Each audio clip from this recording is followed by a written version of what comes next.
Hai semuanya, perkenalkan nama saya Emilia Maslanding. Di sini saya akan menjelaskan mengenai teori belajar konstruktivistik. Nah, di sini saya berasal dari Institut Agama Kristen Negeri Talentung dan saya menjelaskan materi ini dari mata kuliah teori belajar dan pembelajaran yang dilakukan oleh Dr. Baginda Sintompul MPDK. Baiklah, saya di sini akan menjelaskan apakah itu arti dari konstruktivisme. Baiklah, di sini saya akan menjelaskan apa itu teori konstruktivisme. Teori konstruktivisme itu merupakan suatu teori yang memberikan keaktifan terhadap manusia untuk belajar menemukan sendiri kompetensinya. Nah, di sini pengetahuan atau teknologi, kompetensi ataupun hal yang lain yang berguna untuk mengembangkan dirinya. Kemudian di sini ada beberapa tokoh yang menjelaskan mengenai teori belajar konstruktivisme. Yang pertama yaitu teori dari Driver and Bell. Jadi di sini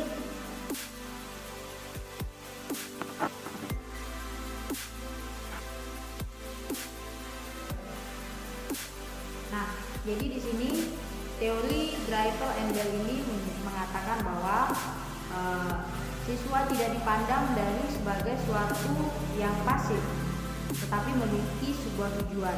Yang kedua yaitu belajar mempertimbangkan seoptimal mungkin proses keterlibatan siswa. Yang ketiga yaitu pembelajaran bukanlah suatu transmisi pengetahuan, melainkan melibatkan suatu pengaturan situation class. Jadi yang terakhir itu pengetahuan bukan suatu yang datang dari luar, melainkan suatu yang dikonstruksi secara personal. Kemudian tokoh berikutnya yaitu Vygotsky.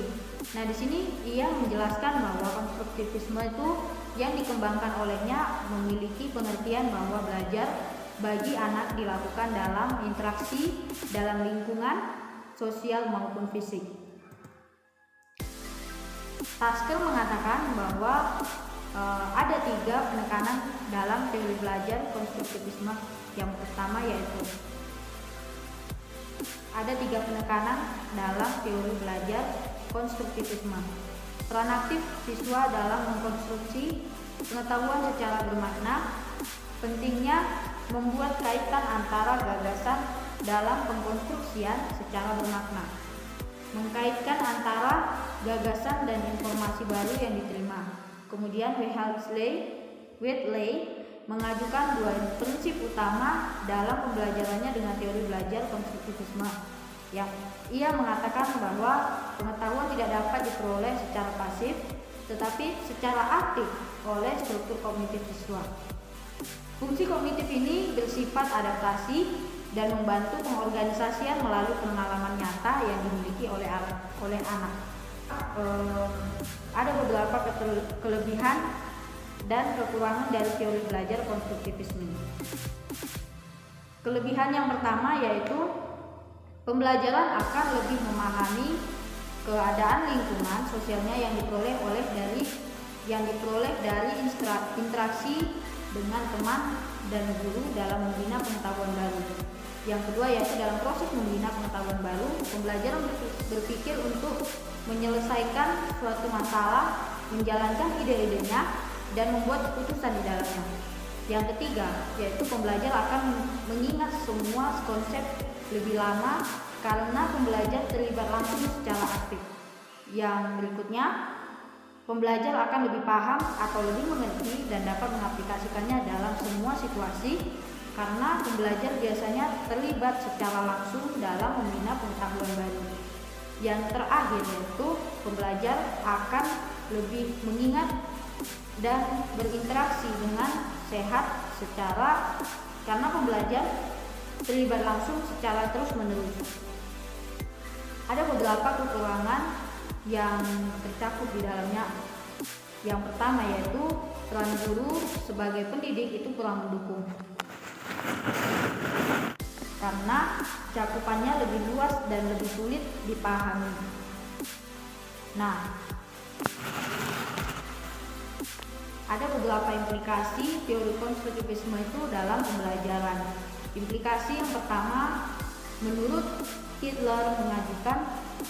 Hitler, ia mengajukan beberapa saran yang berkaitan dengan rancangan pembelajaran. Yang pertama yaitu memberikan kesempatan pada siswa untuk mengemukakan gagasannya dengan bahasa sendiri.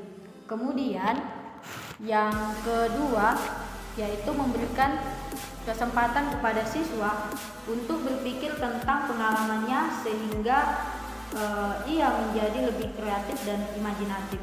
Yang ketiga yaitu memberikan kesempatan kepada siswa untuk mencoba gagasan baru. Keempat, mendorong siswa untuk memikirkan perubahan gagasan mereka. Dan yang terakhir yaitu menciptakan lingkungan belajar yang kondusif.